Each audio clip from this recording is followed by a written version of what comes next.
지금부터 풍욕을 시작하겠습니다. 창문을 열어 공기 소통이 잘 되도록 하시기 바랍니다. 옷을 완전히 벗으시고 담요를 덮고 기다리십시오. 종소리가 땡 하고 한 번 울리면 담요를 벗으시기 바랍니다. 그리고 땡, 땡 하고 두 번 울리면 담요를 덮으시길 바랍니다.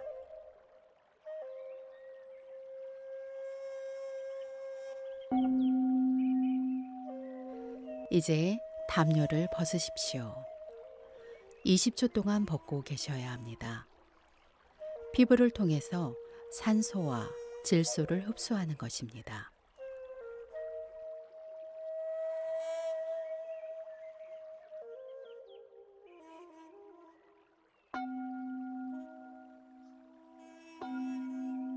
이제 담요를 덮으십시오. 1분 동안 덮고 계셔야 합니다. 풍욕은 피부의 호흡작용을 왕성하게 합니다. 피부의 표면에서는 요산을 비롯한 여러 가지 독소와 노폐물 배출을 촉진할 뿐만 아니라 산소를 흡수하여 혈액과 임파액을 깨끗하게 하며 특히 몸 안에서 발생한 일산화탄소를 산화시켜 탄산가스로 바꾸며 감기를 예방할 뿐만 아니라 건강체가 되게 합니다.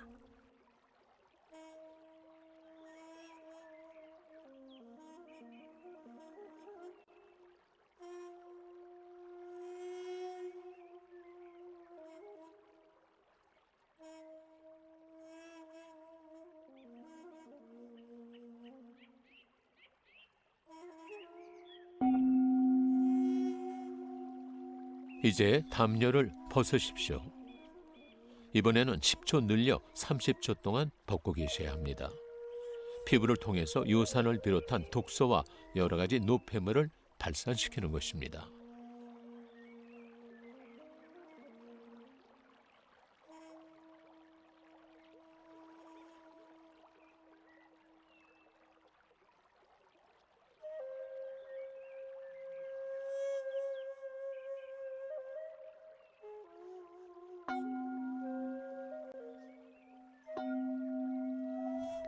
이제 담요를 덮으십시오. 1분 동안 덮고 계셔야 합니다. 피부는 인간이 태어나서 최초로 외부에 접하는 부분입니다. 말하자면 인간과 우주의 경계라고 할 수 있습니다. 국방선과 같이 우리 몸을 외기로부터 보호하는 방위선이라고도 할 수 있습니다.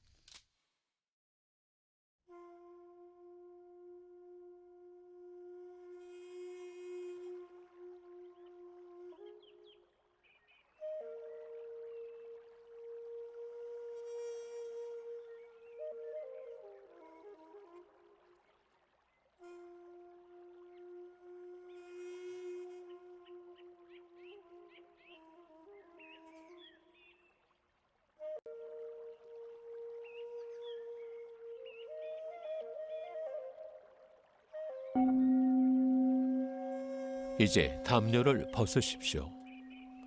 이번에는 10초를 늘려 40초 동안 벗고 계셔야 합니다. 풍욕은 프랑스의 의학자 로블 박사가 고안해낸 것이라고 합니다. 로블 박사는 피부는 제2의 심장이라고 말했으며 피부는 또한 폐의 기능을 하고 있으며 제2의 폐라고 할 수 있습니다.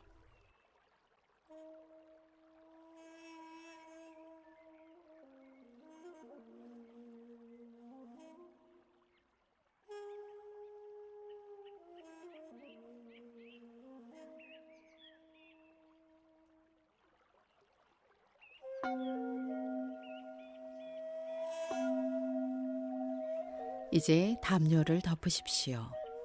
1분 동안 덮고 계시는 겁니다. 피부는 단순히 몸을 감싸고 있는 보자기가 아니며 하나의 기관으로서 호흡작용, 흡수작용, 배설작용, 감각작용, 보호작용 등 여러 가지 일을 하면서 폐와 심장의 기능을 하고 있다는 것을 생리학에서는 가르치고 있습니다. 태아가 어머니 태중에 있는 동안에는 호흡을 안 하니까 폐의 순환이 필요치 않으며 심장에 있는 난원공이라는 지름길로서 혈액을 순환시킵니다. 그런데 태아가 세상에 태어나서 호흡을 시작하게 되면 난원공이 닫혀지지 않으면 안 됩니다.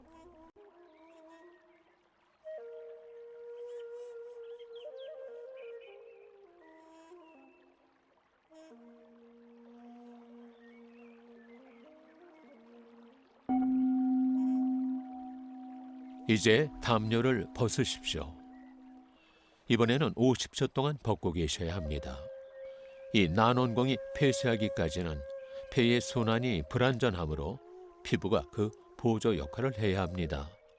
그래서 어린아기가 태어난 후 1시간 40분 동안 발가 벗겨둘 필요가 있는 것이죠. 그렇게 하면 난원공의 폐쇄가 빠른 시간 내에 완전히 될 뿐만 아니라 태변이 배출되어 초생아 황달을 일으키지 않으며 두뇌가 명석하고 건강한 어린아이로 자라게 됩니다.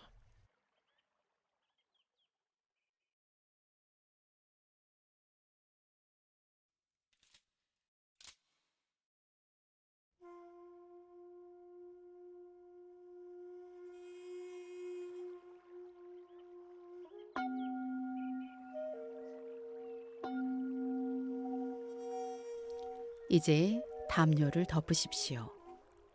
이번에는 1분 동안 덮고 계셔야 합니다.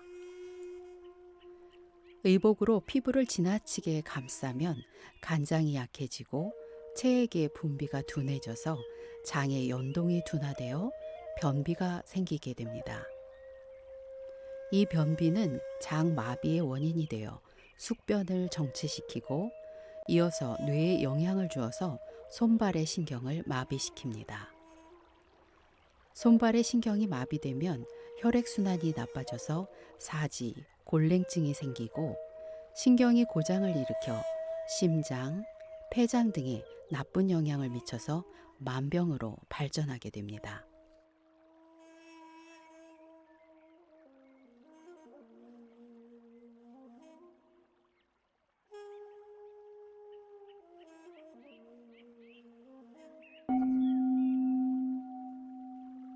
이제 담요를 벗으십시오.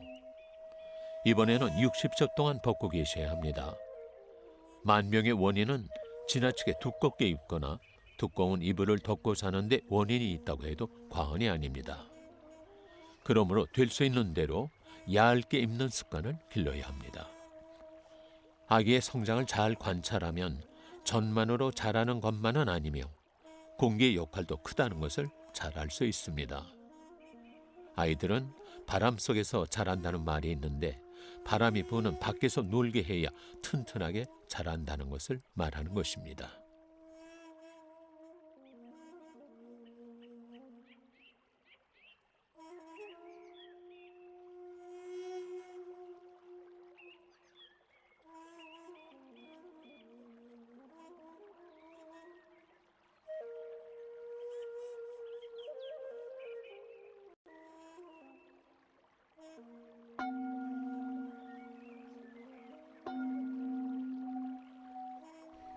이제 담요를 덮으십시오.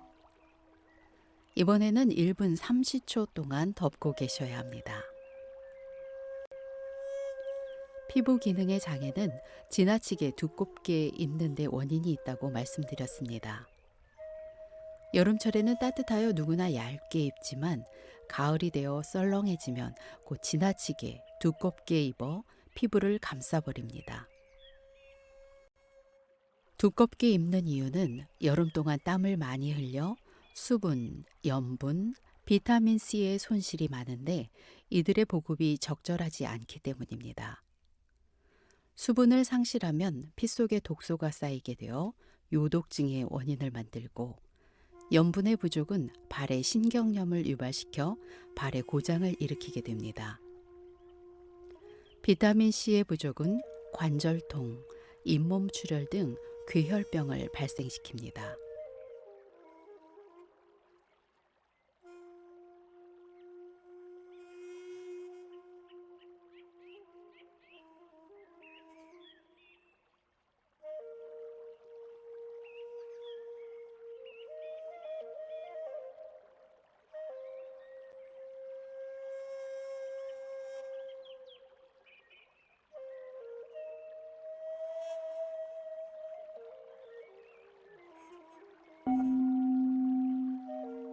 이제 담요를 벗으십시오. 이번에는 70초 동안 벗고 계셔야 합니다. 담요를 벗고 있는 동안에 림프 순환으로 독소 배출이 잘 되도록 마사지를 해줍니다. T임파구, B임파구 등이 면역력을 높여주죠. 림프는 분자량이 혈액보다 커서 순환되려면 운동이나 마사지처럼 물리적인 자극이 꼭 필요한 특징이 있습니다. 처음으로 풍욕을 하시는 분은 처음에 벗고 덮기를 20초에서 시작해 제6회째 70초까지만 하고 매회 10초씩 늘려서 120초까지 하셔야 합니다. 건강한 사람은 처음부터 120초까지 해도 무방하나 장기간 병상에 있는 분이나 허약한 분은 여러 가지 반응과 증상을 일으키기 때문입니다.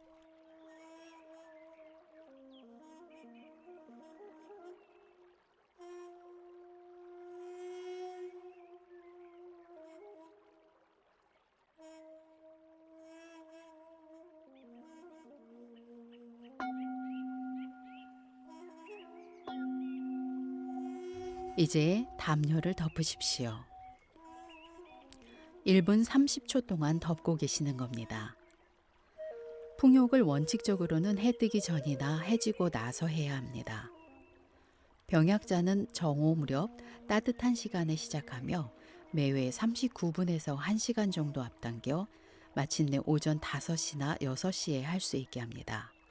암이나 간장병, 위궤양병 등 난치병 환자는 시간에 관계없이 6회에서 11회까지 해야 합니다.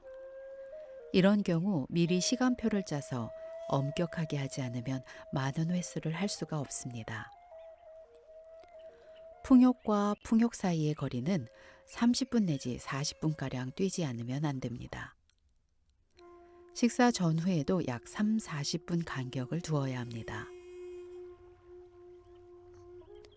목욕 전에는 관계가 없고 목욕 후에는 1시간 간격을 두어야 합니다. 목욕 직후에는 풍욕을 해도 아무런 효과가 없습니다.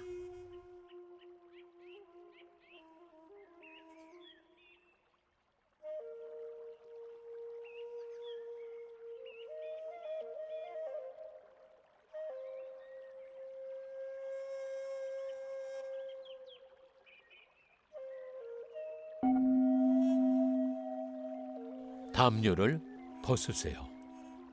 이번에는 80초 동안 벗고 계셔야 합니다. 풍욕을 시작한 지 30일 동안은 절대로 쉬지 말고 계속한 후에 2, 3일 쉬었다가 다시 시작하는 식으로 3개월간 계속 하셔야 합니다. 간경변이나 암 등의 경우에는 3개월씩 1년 동안 4번을 계속해야 합니다.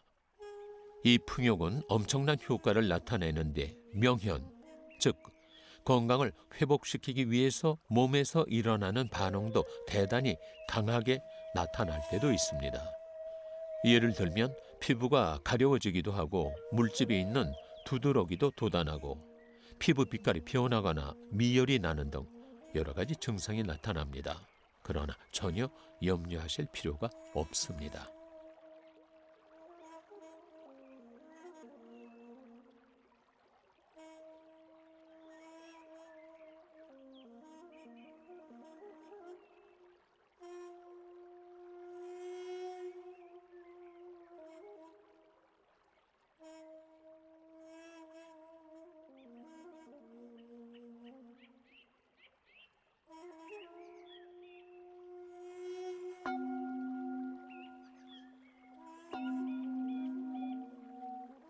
이제 담요를 덮고 계십시오. 1분 30초 동안 덮고 계셔야 합니다. 만병의 원인은 실로 피부를 지나치게 감싸고 있는 데도 있습니다. 수분, 염분, 비타민C를 잃게 되면 발에 고장을 일으켜 뒤이어 신체 다른 기관에 이상이 생기며 한기를 느끼게 되니까 더욱 두꺼운 옷을 입게 되는 것입니다. 피부를 공기로 노출시키는 기회가 적어지니까 피부가 약해져 가는 것입니다. 이 피부를 단련하는 방법으로 전통의학에서는 냉수 마찰이나 건포 마찰 등을 권하고 있습니다만 무턱대고 피부를 마찰하여 피부를 손상시키면 피부 고유의 작용을 저해야 하는 결과를 초래하게 됩니다. 피부에 염증이 생기면 피부가 부어올라 털구멍이 막히고 피부의 배설작용, 호흡작용 기능이 약해집니다.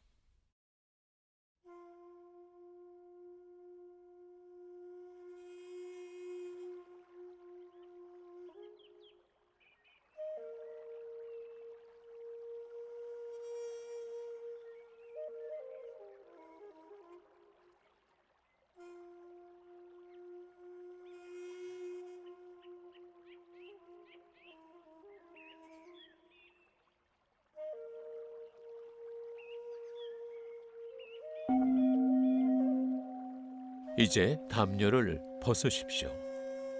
90초 동안 벗고 계셔야 합니다. 피부 풍욕과 독일의 헐레 박사가 고안한 냉온욕을 권해드립니다.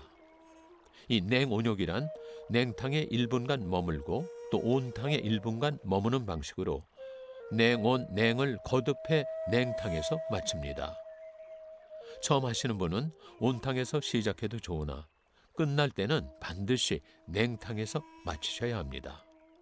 물의 온도는 냉탕에서는 15도에서 14도가 가장 좋고 온탕에서는 41도에서 43도가 가장 적당합니다.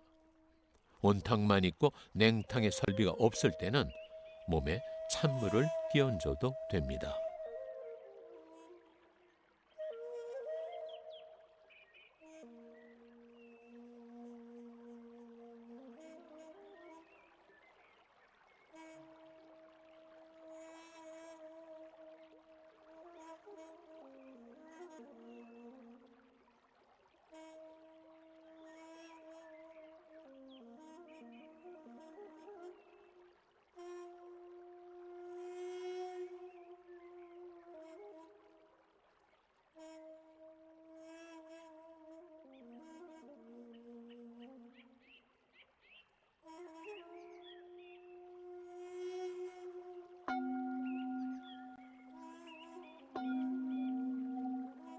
이제 담요를 덮으십시오.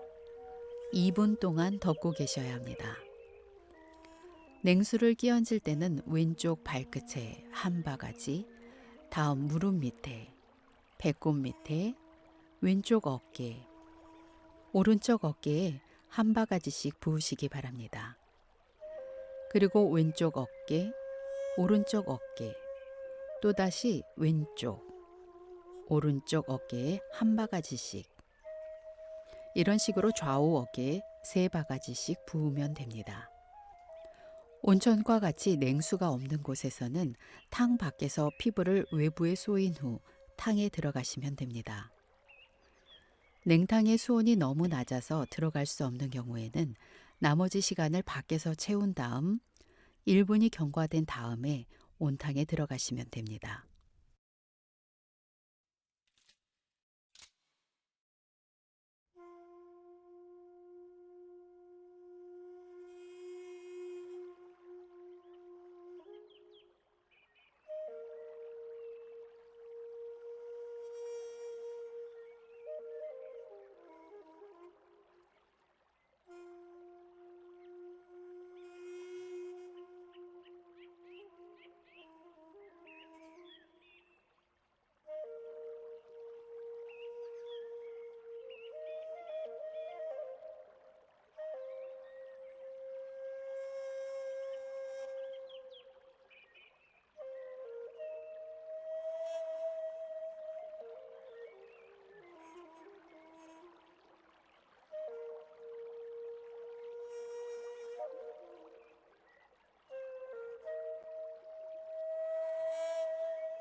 이제 담요를 벗고 계십시오.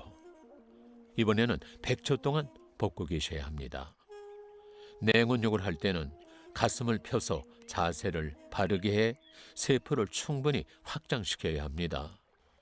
냉온욕을 할 때 냉탕에 들어가면 피부가 수축되고 온탕에 들어가면 피부가 확장돼서 때가 붙을 여지가 없으므로 비누를 사용할 필요가 없습니다. 다만 손발이나 허벅지를 씻으면 충분합니다. 이 냉온욕은 감기 들기 예행 연습과도 같습니다. 즉 냉탕은 오한이고 온탕은 발열이죠. 이 냉온욕으로 감기는 물론 신경통, 류마티스, 천식, 편도통 같은 질병에도 좋습니다. 성인병의 예방과 치료에도 꼭 필요하죠. 냉온욕은 혈액, 임파액의 흐름을 촉진해서 이것을 정화함과 동시에 피부를 수축 확대해 피부 기능을 증진시키는 것입니다.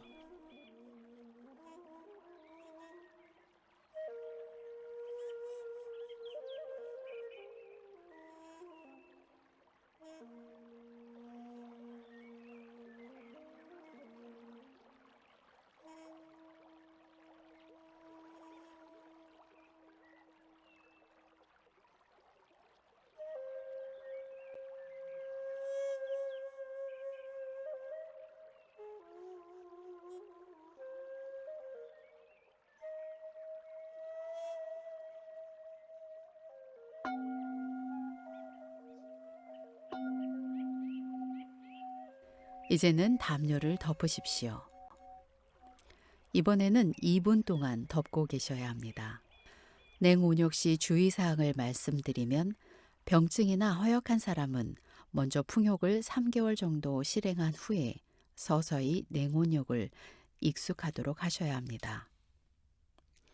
미열이 있는 사람도 냉온욕으로 낫게 됩니다. 그러나 38도 이상의 열이 있는 경우는 삼가하셔야 합니다.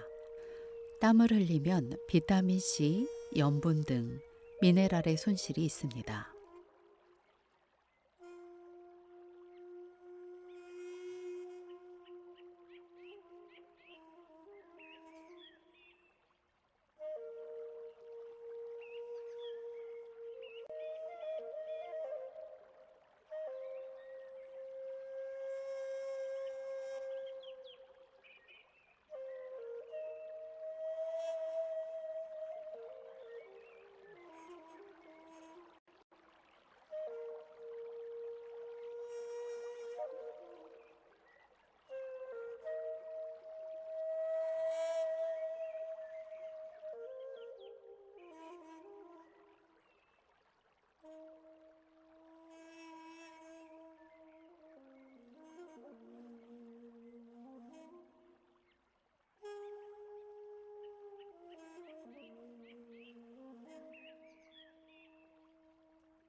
이제 담요를 벗으십시오. 이번에는 110초 동안 벗고 계셔야 합니다. 비타민C가 부족하면 못의 혈관이 약해져 세균의 침입이 용이해지죠. 또 염분이 부족하면 신경쇠약, 식욕부진, 감기 등에 걸리기 쉽습니다. 냉온욕은 수분, 염분, 미네랄의 손실이 적습니다.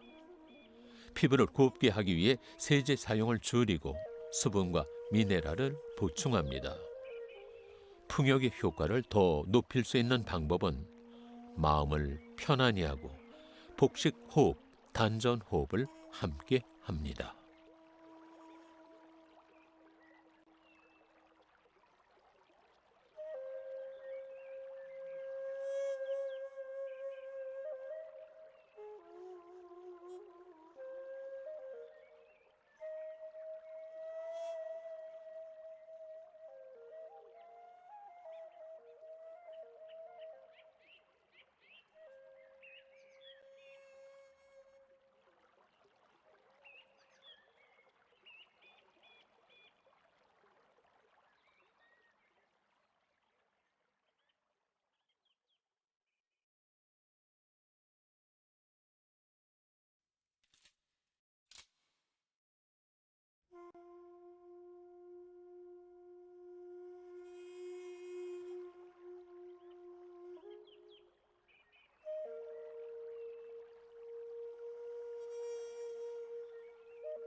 이제 담요를 덮으세요. 2분 동안 덮고 계셔야 합니다. 끝으로 신체의 대청소를 함과 동시에 정신적인 깨달음을 느끼게 하는 냉온욕을 소개하겠습니다. 1개월에 한 번 정도 14도 내지 15도, 높아도 18도 이하의 냉탕에 25분간 들어갔다가 8 내지 10회 보통 냉온욕을 하는 것입니다. 처음 20분 동안에는 정좌하고 끝에 5분 동안에는 욕조 안에서 손발을 움직이는 것입니다. 특히 겨울에는 효과가 대단합니다.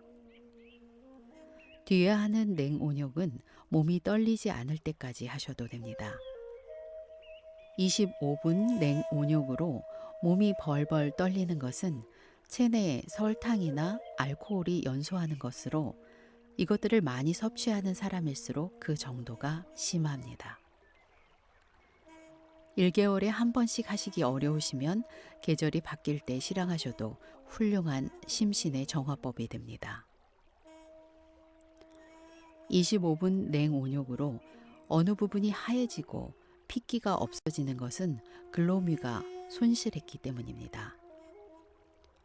25분 이상의 냉온욕은 산과잉이 되어 조심하시기 바랍니다.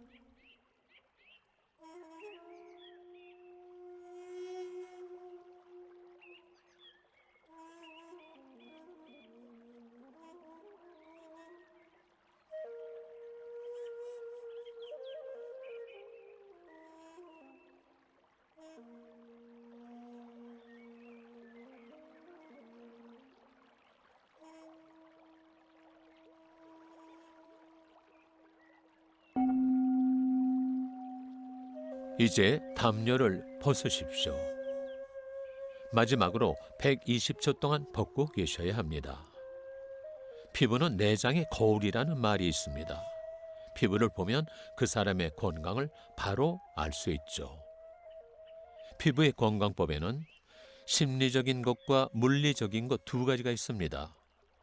심리적인 건강법에는 자기의 나이를 잊으시고 걱정거리와 노여움을 갖지 않는 것입니다. 걱정하거나 노하는 것은 자신도 모르게 노쇠하게 만들고 피부도 검게 됩니다. 불안한 마음을 가지면 위장에 나쁜 영향을 미치며 그것이 전체 피부에 반영해서 탁하고 어두운 피부를 만들게 되는 것이죠. 평화로운 마음을 가지시고 밝은 생활 태도를 지니는 것은 건강의 근원이며 밝고 맑은 피부를 만드는 원동력이라고 하겠습니다.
이제 담요를 덮으십시오. 이상으로 풍욕을 마치겠습니다. 담요를 덮으시고 조용히 쉬시기 바랍니다. 2, 3분 동안 쉬시다가 옷을 입으시고 다음 기회에 하시기 바랍니다.